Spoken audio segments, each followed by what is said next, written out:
কামারহাটিতে দুষ্কৃতী দাপটে আতঙ্কিত তৃণমূল। তাণ্ডবের ভয় বন্ধ তৃণমূলের পার্টি অফিস। দুষ্কৃতীদের নাম বলতেও ভয় পাচ্ছেন খোদ কাউন্সিলর বিমল সাহা। 2021 সাল থেকে তালাবন্ধ তৃণমূলের অটো ইউনিয়ন অফিস এবং কাউন্সিলর কারা এর পেছনে যুক্ত সেটাই বলতে ভয় পাচ্ছেন এবং তৃণমূল কংগ্রেসই দুষ্কৃতীদের উৎপাতে অতিষ্ঠ, এমনটাই তথ্য সামনে আসছে। এই নিয়ে তৃণমূলের কি বক্তব্য সামনে আসছে শোনাবো আপনাদের।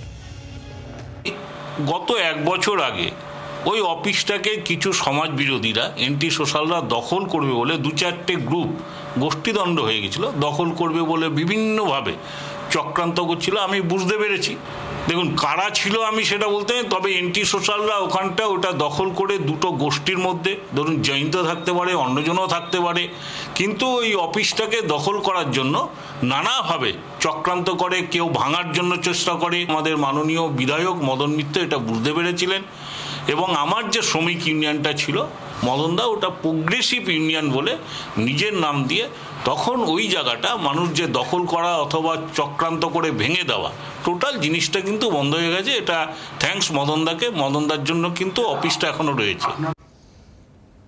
আমি আমাদের প্রতিনিধি বরুণের সঙ্গে একটু কথা বলবো, গোটা বিষয়টা বুঝে নেওয়ার চেষ্টা করব। বরুণ, অবস্থা এমনই, এর আগে তুমি যখন কথা বলেছিলে, জয়ন্তর কথা হয়েছিল, তখন এক প্রাক্তন কাউন্সিলর তিনি গোটা বিষয়টাতে যথেষ্টই ক্ষোভ এবং আতঙ্কিত হয়েছিলেন সেই সময়। আর এখন আমরা দেখছি ইনিও আতঙ্কিত যথেষ্ট এবং ঠিক মতন নামও বলতে চাইছেন না যে কারা কারা এর পেছনে যুক্ত। ঠিক কি পরিস্থিতি, গোটা বিষয়টা কোন জায়গায় দাঁড়িয়ে রয়েছে?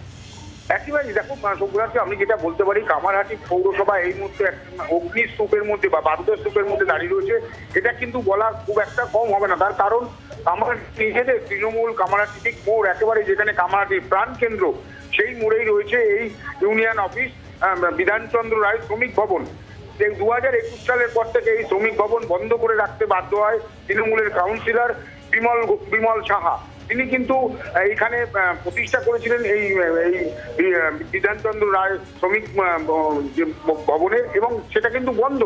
এমনকি তিনি যেটা বলছেন যে তিনি বলছেন দুষ্কৃতীদের তাণ্ডবের জন্য তিনি বন্ধ করে রাখতে বাধ্য হয়েছেন, কিন্তু দুষ্কৃতীদের নাম তিনি কিন্তু মুখে আনতে তিনি পারছেন না। এতটাই তার, তিনি একজন কাউন্সিলর, জনপ্রতিনিধি, তিনি জানেন কারা এই কাজ করেছে, তিনি কিন্তু কোনো সময়ের জন্য সেই দুষ্কৃতীদের নাম তিনি মুখে আনতে পারছেন না। আমরা বহু জিজ্ঞাসা করেও কিন্তু তাকে বলাতে পারিনি। কিন্তু এই যে জায়গা, এই জায়গা কিন্তু দীর্ঘদিন ধরে তৃণমূল আশ্রিত দুষ্কৃতীরা যে এই হামলা চালিয়েছিল সেই সময়, এবং এখানে হামলা চালানোর পরিকল্পনা হয়েছিল, এটা কিন্তু একেবারেই সত্যি। পাশাপাশি সিস্টেমের তরফ থেকে যেটা বলা হচ্ছে, ওটা পিডব্লিউডির অফিস ছিল একটা সময়, তারপরে ক্ষমতা আসার পর তারা কিন্তু এখানে সেই অফিস খুলে বসেছে। এই যে ঘটনা এবং যে দুষ্কৃতী তাণ্ডবের বিভিন্ন জায়গায়, এমনকি তার থেকে বাদ যাচ্ছে না তৃণমূল, যেমন কাউন্সিলররা, ঠিক তেমন তৃণমূল পার্টি অফিস যেগুলো রয়েছে, তৃণমূল ইউনিয়ন অফিস রয়েছে, তারাও কিন্তু বাদ যাচ্ছে না এই দুষ্কৃতী তাণ্ডবের হাত থেকে। তার মানে বোঝো যে এলাকার সাধারণ মানুষের কি অবস্থার মধ্যে তারা দিন কাটাচ্ছেন। এটা কিন্তু একটা প্রশ্ন উঠতে শুরু করে দিয়েছে ইতিমধ্যেই, যে এই কামারহাটি অঞ্চলে দুষ্কৃতি মুক্ত কি রাজ করা যাবে, না দুষ্কৃতীদের তাণ্ডবই কিন্তু এই কামারহাটিতে চলে যাবে, এমনটাই কিন্তু সাধারণ মানুষও প্রশ্ন তুলতে আরম্ভ করেছে। অনেক ধন্যবাদ বরুণ।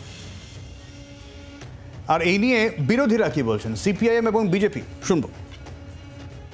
ওই জায়গাটা পিডব্লিউডির, ওই ঘরটাও পিডব্লিউডির, ঘরটাও নতুন করে কনস্ট্রাকশন হয়নি, পিডব্লিউডির ঘর ছিল। আমাদের সময় আমরা 34 বছর ধরে এই ঘরটা দেখেছি, পিডব্লিউডি ব্যবহার করতো। হঠাৎ 2011-র পরে ওই ঘরটা দখল করে একটা অফিস হয়ে গেল।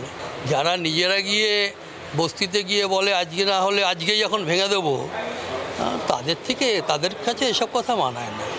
আর কি এমন ভয় যে এমএলএ ভয় পাচ্ছে, এমপি ভয় পাচ্ছে, কাউন্সিলর ভয় পাচ্ছে? কাদের রাজত্বে কারা ভয় পাচ্ছে? ফ্র্যাঙ্কেস্টাইন তৈরি করেছে, সেই ফ্র্যাঙ্কেস্টাইন এখন সৃষ্টিকর্তাকেও ছাড়ছে না। তৃণমূলে গুন্ডাদের জন্য খুলতে পারছে না।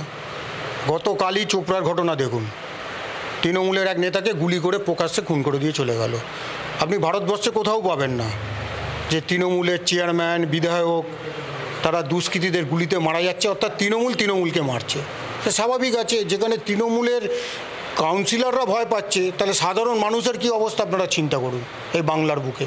আর মমতা ব্যানার্জি বড় বড় কথা বলছে, দুষ্কৃতী রাজ চলছে, গুন্ডা রাজ চলছে, সিন্ডিকেট রাজ চলছে এই বাংলা তথা কামারহাটি জুড়ে। বাংলার আওয়াজ, বাঙালির আবেগ জি 24 ঘন্টা।